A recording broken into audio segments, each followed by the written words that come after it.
Shalom bien-aimés dans le Seigneur Jésus-Christ, vous tous qui étiez tout de suite là connectés, vous qui avez l'habitude de suivre des prédications par le canal de votre humble serviteur de Dieu, le pasteur Jean Bosco Kinzundo, autrement dit JBK, pour ceux qui ont l'habitude de me suivre sur la radio-télévision pain d'histoire.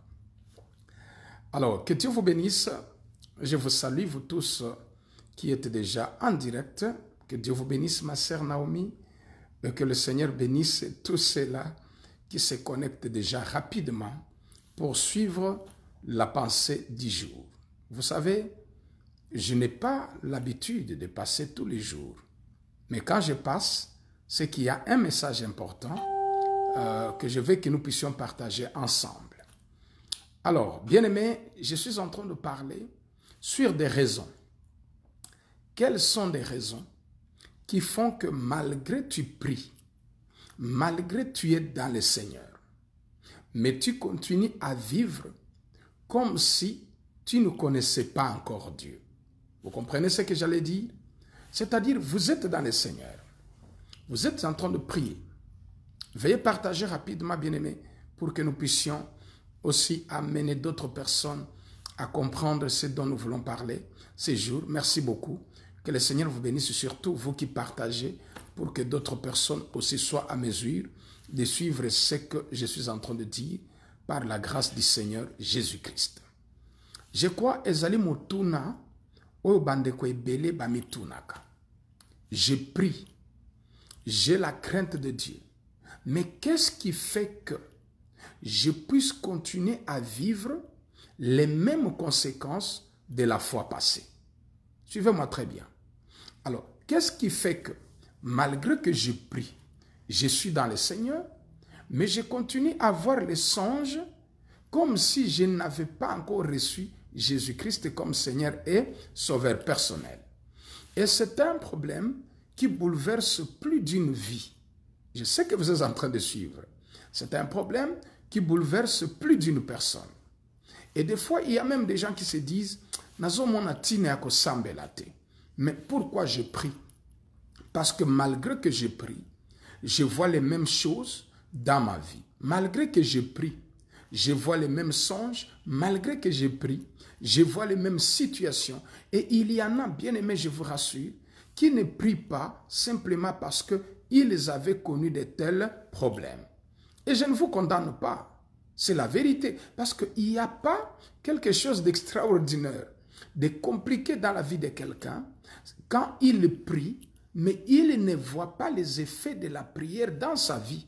C'est une étape très terrible. Ça, je vous rassure, partout où vous êtes en train de me suivre, c'est une étape d'ailleurs qui fait que beaucoup de gens ne continuent pas à prier. C'est une étape qui fait que beaucoup de gens se disent, mais d'ailleurs ceux qui ne prient pas ont des solutions et moi qui prie, je n'ai pas de solution. Alors, j'aimerais vous amener à comprendre beaucoup de points. Mais un point que je voulais que vous puissiez comprendre aujourd'hui, un seul point, j'aimerais que vous puissiez comprendre aujourd'hui. Parmi les causes qui font, bien aimé, que nous puissions vivre comme si on était sous l'esclavagisme du diable. Quel est ce point-là? C'est quand on ne croit pas que Dieu a pardonné ma vie passée. Vous comprenez? C'est quand on n'arrive pas à accepter que Dieu a pardonné mes péchés que j'avais commis dans le passé. Suivez-moi très bien. Parce que ici, ça devient très intéressant. Il y a quelqu'un qui me regarde et qui dit, mais pasteur, ce que vous êtes en train de dire là, c'est ce que je suis en train de vivre. Oui, il y a quelqu'un qui peut dire, oui, mais l'homme de Dieu, tu as raison, parce que ce que tu es en train de dire, c'est ce que je suis en train de vivre. Comment se fait-il que je prie, mais je continue à avoir les mêmes songes comme si je ne priais pas? Comment se fait-il que moi je vais à l'église, je continue à être attaqué par le monde des ténèbres comme si je ne priais pas? Comment je peux être en train de prier, mais je continue à vivre les mêmes fausses couches comme la fois passée? Comment je suis en train de prier, mais je continue à vivre les échecs dans mes songes comme si je ne priais pas? Il y a même un couple qui m'a appelé pour dire, pasteur, nous sommes fatigués de la prière parce que nous faisons toujours des prières de repentance, mais nous voyons que les mêmes choses continuent toujours dans nos vies. Alors, je leur ai posé la question, ça fait combien de fois que vous êtes en train de vous repentir? Ils m'ont dit, pasteur Jibeka, nous prenons le temps de nous repentir. Je vous dis, nous sommes dans des prières chaque mois, chaque semaine pour nous repentir. Alors j'ai dit, vous êtes en train de vous repentir par rapport à quoi? Ils m'ont dit, par rapport à notre vie passée. Frère, l'un des éléments, qui fait que vous puissiez vivre ce genre de problème, c'est quand vous ne croyez pas que le Seigneur vous a pardonné. Allez dans le livre de Jean, chapitre 20, à partir du verset 21 jusqu'au verset 23. Là, je ne suis pas dans l'Ancien Testament. Je suis dans le Nouveau Testament. Et là, je ne vous amène pas dans un verset avant que Jésus ne meure. Non, je vous amène là, dans le livre de Jean. Jésus était déjà mort. Écoutez-moi bien. Les rideaux du temple étaient déjà déchirés. Et Jésus était ressuscité. Et quand il ressuscita, la Bible dit, il va apparaître aux disciples qui étaient cachés dans une maison parce qu'ils fuyaient la colère des Juifs. Yesu abimé libango. Et Jésus va leur dire que la paix du Seigneur soit avec vous. C'est à qui vous pardonnerez les péchés, leurs péchés seront pardonnés. Mais c'est à qui vous les retiendrez, leurs péchés seront retenus. Alors maintenant ça devient très intéressant. Suivez-moi très bien, parce que je sais que vous vous posez aussi plusieurs questions. Maintenant, bien-aimés, quand vous êtes enfant de Dieu, c'est-à-dire vous avez accepté Jésus-Christ comme Seigneur et Sauveur, la procédure, elle est simple. Tu as entendu la parole, tu as accepté de te repentir, tu as demandé pardon à Dieu par rapport aux erreurs du passé. Maintenant, qu'est-ce qui nous arrive par manque de foi, de connaissance? C'est comme ça que Dieu dit, mon peuple est détruit faute de connaissance. Dieu ne dit-il pas d'abord, mon peuple est détruit faute des armes. Non, le Seigneur dit, mon peuple est à moi. Et Dieu n'avait pas eu honte de dire, mon peuple est à moi. J'aurais bien voulu que Dieu dise, ceux qui ne me connaissent pas sont en train de mourir parce qu'ils ne me connaissent pas. Mais Dieu dit clairement, mon peuple est à moi. Pendant que vous dites Amen, cela me rassure que nous sommes ensemble. Quand vous êtes en train de dire Amen, cela me rassure que vous êtes en train de nous suivre parce que nous sommes sur les réseaux sociaux. Donc ça peut arriver que vous ne puissiez pas bien nous suivre, mais vos Amen prouvent que nous sommes en train de communiquer ensemble. Maintenant, frères, qu'est-ce que je voulais vous dire? Quand vous avez demandé pardon à Dieu, croyez que le Seigneur vous a pardonné. L'un des éléments qui amène les gens à vivre les conséquences de leurs péchés, c'est quand on doit se repentir tous les jours. J'amène les gens, vous savez, la plus grande étape aussi par rapport à la conversion, on appelle la cure d'âme. La cure d'âme, c'est une étape par laquelle, bien aimé, cela dépend de la compréhension d'une personne à une autre. Mais la cure d'âme, que Dieu vous bénisse, John Image, pour partager ces directs, que le Seigneur vous bénisse. Si vous pouvez aussi partager John Image, que Dieu vous fasse du bien. Merci beaucoup pour tous ceux qui sont connectés. Alors, écoutez-moi bien. Quand vous demandez pardon au Seigneur, vous devez croire du fond de votre cœur que le Seigneur vous pardonne. Vous devez croire. Le pardon n'a pas de couleur. Mais vous devez croire du fond de votre cœur que Dieu m'a pardonné. La Bible dit, si tu confesses ton péché et si tu l'abandonnes, tu obtiens miséricorde. Voilà pourquoi j'amène les gens à comprendre, vous ne pouvez pas faire la cure d'âme toutes les fois parce que vous avez vu qu'il y a une situation qui continue à persister dans votre vie. Bien-aimés dans le Seigneur, vous ne pouvez pas continuer toujours à demander pardon du péché que vous avez commis il y a 20 ans, il y a 15 ans, il y a 10 ans, alors que vous avez déjà vu les serviteurs de Dieu, vous êtes passé par la cure d'âme, ils ont prié pour vous, mais quand vous avez une situation qui ne se termine pas, tout de suite la personne dit « je dois confesser ». Ça doit être mes péchés qui arrivent à me bloquer jusqu'à aujourd'hui. À ce moment-là, cela veut dire clairement qu'on ne croit pas au pardon de Dieu.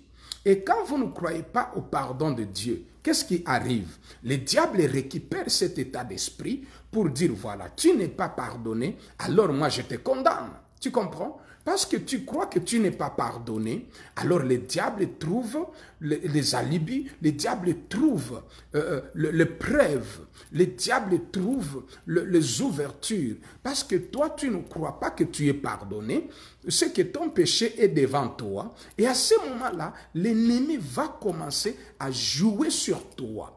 Mais dès lors que tu te mets en tête, j'ai péché, je me suis agenouillé, j'ai vu le serviteur de Dieu, j'ai demandé pardon, je crois du fond de mon cœur que Dieu m'a pardonné. Alléluia. Je crois du fond de mon cœur que le Seigneur m'a pardonné.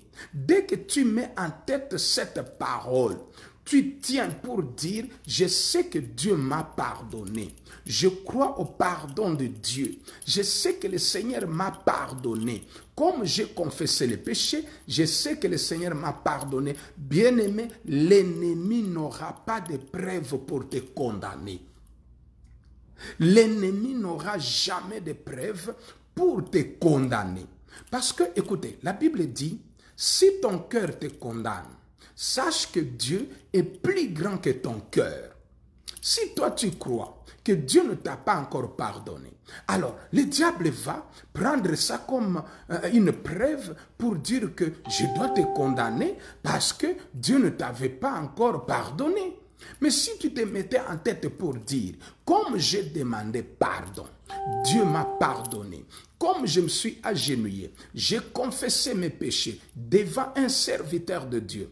Dieu m'a pardonné. Vous résistez en disant, je suis pardonné par le ciel. Bien-aimé, l'ennemi n'aura pas de pouvoir sur toi. Quand tu me donnes un bon amen, nous pouvons continuer. Et quand tu dis gloire au Seigneur, nous pouvons continuer. Mais si dans votre tête, vous continuez toujours à croire, à chaque fois que vous rencontrez un pasteur, vous savez, j'avais avorté il y a 15 ans. Il prie pour toi, que Dieu te pardonne parce que tu avais avorté. Après une année, comme tu ne conçois pas, tu vois un autre pasteur qui vient, tu vas le voir. Pasteur, prie pour moi, je sais que j'avais avorté par le passé. Alors, quand tu demandes ça pour la deuxième fois, ça veut dire que du fond de ton cœur, tu ne crois pas que Dieu t'avait pardonné. Et comme tu ne crois pas que Dieu t'avait pardonné, le diable va te compliquer la vie. Voilà pourquoi il est important de suivre les enseignements et les bons enseignements, car le niveau de la connaissance d'une personne détermine aussi le niveau de sa vie. Plus tu as la connaissance, plus l'ennemi ne va pas se jouer de toi. Écoutez-moi, bien-aimé dans le Seigneur. Le Seigneur dit, mon peuple est détruit faute de connaissance. Alléluia. Il dit, mon peuple à moi, Dieu, est détruit faute de connaissance. Quand un peuple n'a pas de connaissance, c'est un peuple sans révélation. Et quand un peuple est sans révélation, c'est comme un véhicule sans frein. Tu as été pardonné. Si tu as déjà confessé, tu as demandé pardon, ne reviens plus jamais à ces péchés-là. Considérez que le Seigneur vous avait pardonné parce que vous avez demandé pardon. Écoutez ce que la Bible dit. De la même façon que l'Orient est éloigné de l'Occident, de la même façon que le Seigneur ne se souviendra plus de tes péchés. Quand il te pardonne, il ne se souviendra pas. De la même façon que l'Orient est éloigné de l'Occident, de la même façon que le Seigneur oublie les péchés que tu avais commis. Alors, si tu as cette culpabilité en toi, tu avais volé, mais tu avais déjà vu un pasteur qui avait prié pour toi parce que tu avais volé.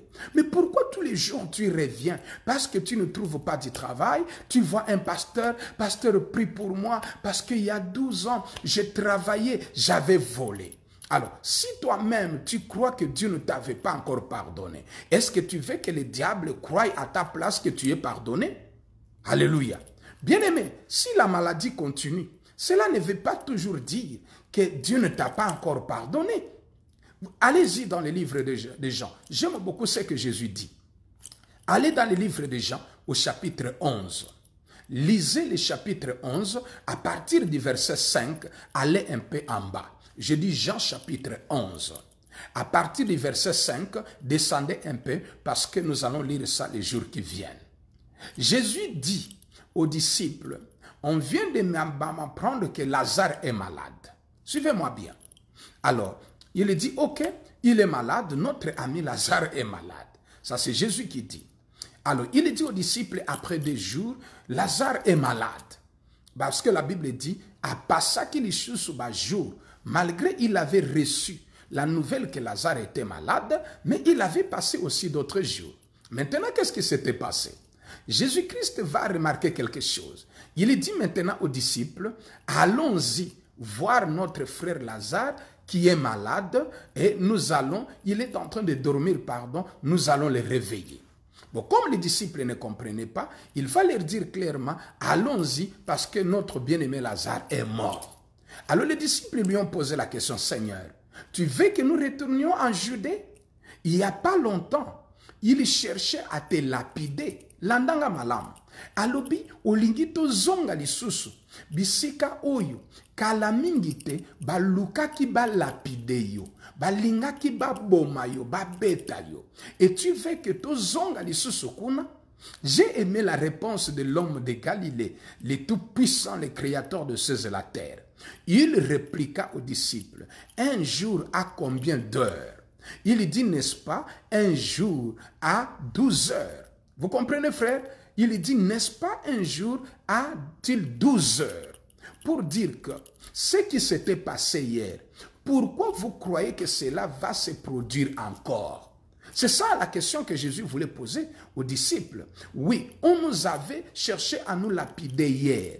Est-ce que cela veut-il dire qu'aujourd'hui aussi on va nous lapider? C'est ça le problème des chrétiens. Un chrétien croit toujours que le malheur qui lui était arrivé hier lui arrivera demain.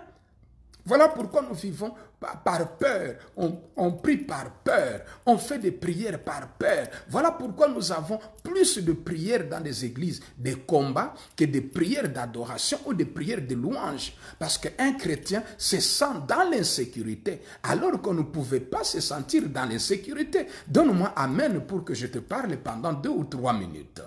Alors, frères et sœurs, Jésus dit, Mukolo moko, les jours, il ne parle pas de la nuit et du jour, mais il dit les jours, n'a-t-il pas 12 heures? Alors, ce qui s'était passé il y a 12 heures, c'est considéré que c'est le passé. Et pourquoi vous vous mettez en tête que ce qui s'était passé hier va se passer aussi aujourd'hui? C'est ça le problème du chrétien. Hier, tu étais pécheur, mais aujourd'hui, tu ne l'es pas. Hier, tu ne connaissais pas la parole, mais aujourd'hui, tu connais la parole. Hier, tu vivais dans les erreurs, mais aujourd'hui, tu ne vis pas dans les erreurs. Pourquoi tu crois que le diable t'avait dominé hier, aujourd'hui, il te dominera encore? Non, j'aimerais que quelqu'un qui est en train de me suivre puisse dire, hier, ce n'est pas aujourd'hui. Et que tu dises, aujourd'hui, ce n'est pas hier. Laissez-moi vous dire, si aujourd'hui, nous sommes par exemple jeudi n'est pas mercredi. Ce qui était arrivé mercredi n'est pas censé nécessairement arriver jeudi. Si vous croyez que vendredi est différent de jeudi, alors vendredi vous amènera le bonheur du vendredi. Mais si vous croyez que vendredi est égal à jeudi, vous aurez les mêmes résultats. Alors, si nous sommes samedi, ça veut dire que samedi est différent de vendredi. Pourquoi vous devez croire que samedi doit être comme vendredi? Vous étiez en 2017. Aujourd'hui, nous sommes en 2019. Pourquoi tu crois que ce que le diable avait fait hier, il le fera encore aujourd'hui? C'est ça le problème du chrétien. En réalité, c'est la culpabilité. On se culpabilise beaucoup.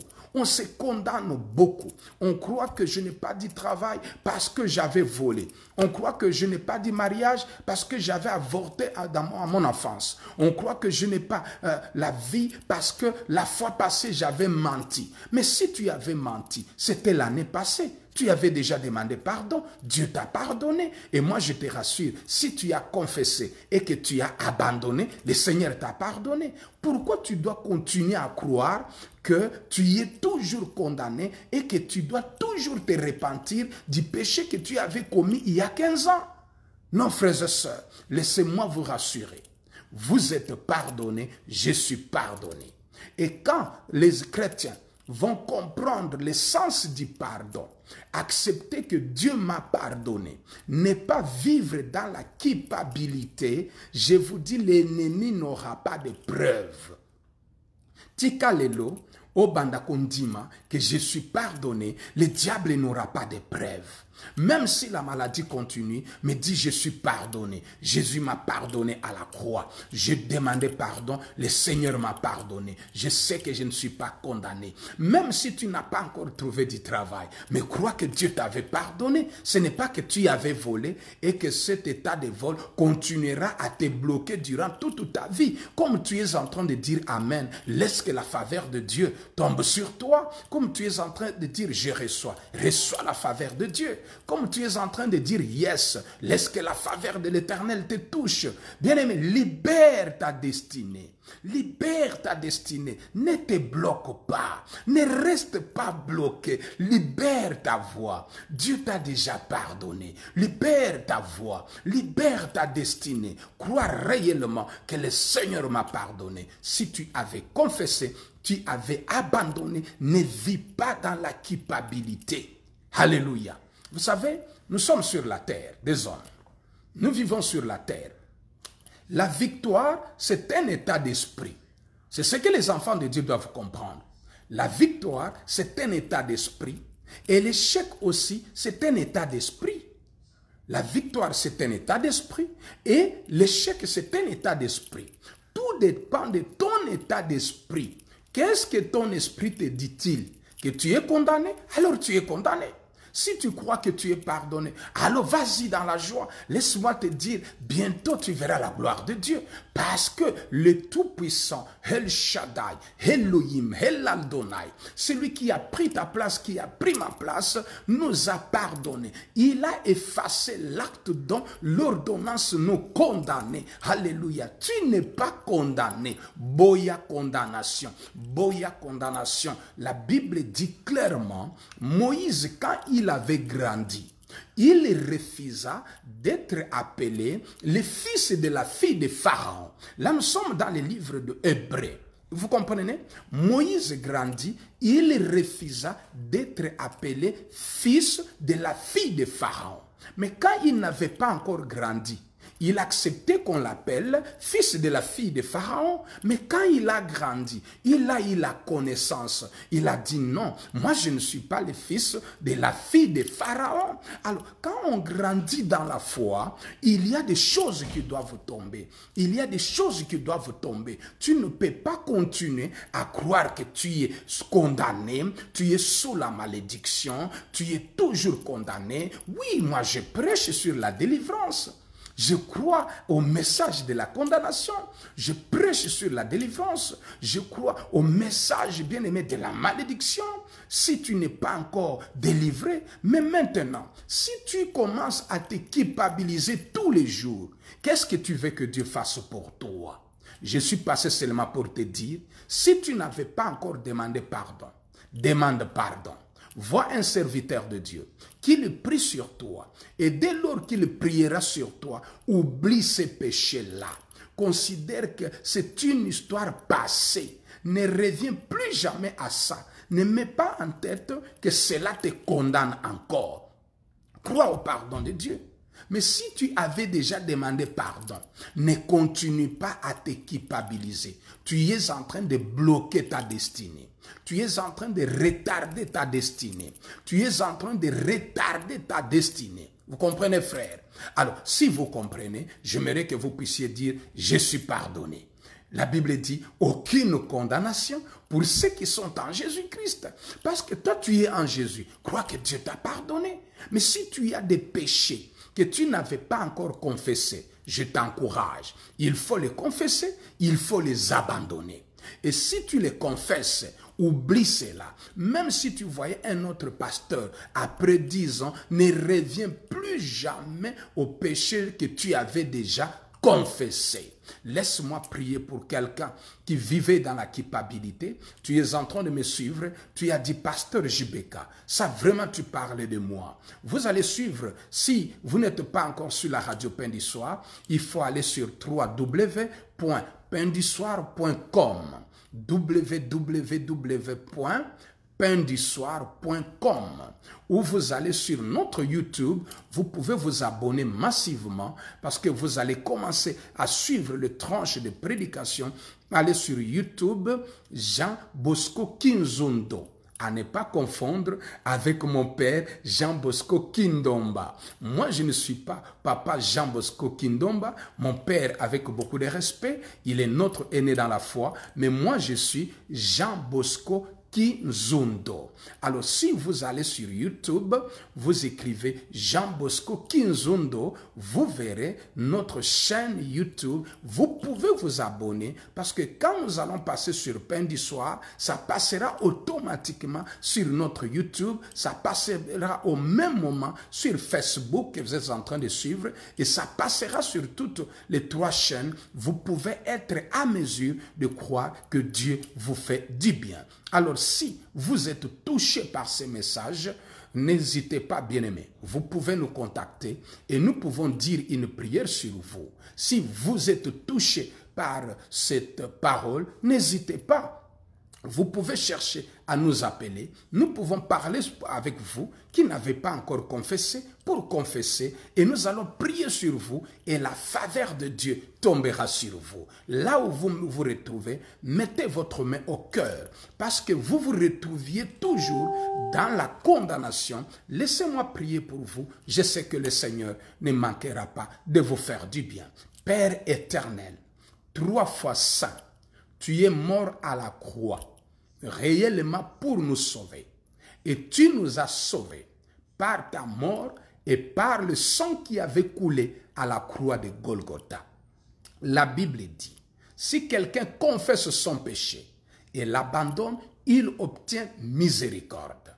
Je prie pour mon frère, je prie pour ma sœur qui vivait dans la culpabilité, dans la condamnation éternelle. Seigneur, je prie pour mon frère, pour ma sœur, qui vivait toujours dans la condamnation, que tu libères sa vie par le pardon, au nom puissant du Seigneur Jésus-Christ. Je t'en supplie, Père, que tu écartes les conséquences liées à ces péchés, que tu les libères aujourd'hui, au nom puissant du Seigneur Jésus-Christ, que ta main puissante agisse pour que ton peuple soit dans la liberté, car tu avais dit, c'est pour la liberté que tu nous as affranchis par la bouche du frère Paul, tu l'avais dit, c'est pour la liberté que tu nous as affranchis. Bénis tout le monde qui était connecté et bénis tout celui qui partagera cette vidéo pour sauver une âme, Seigneur. Souviens-toi de lui. Au nom de Jésus-Christ, nous avons ainsi prié, que le Saint dise Amen. Vous voulez nous appeler pour une prière, peut-être pour un point de vue, pour un conseil, vous pouvez nous joindre au plus 1 207 766 82 70. Plus 1 207 766 80 70, comme nous le disons. Plus 1 207 766 80 70. Nous pouvons vous avoir au téléphone et nous pouvons vous amener dans la prière. Que Dieu vous bénisse. À la prochaine. C'était votre humble serviteur de Dieu, le pasteur Jean Bosco Kinzundo. Bye bye.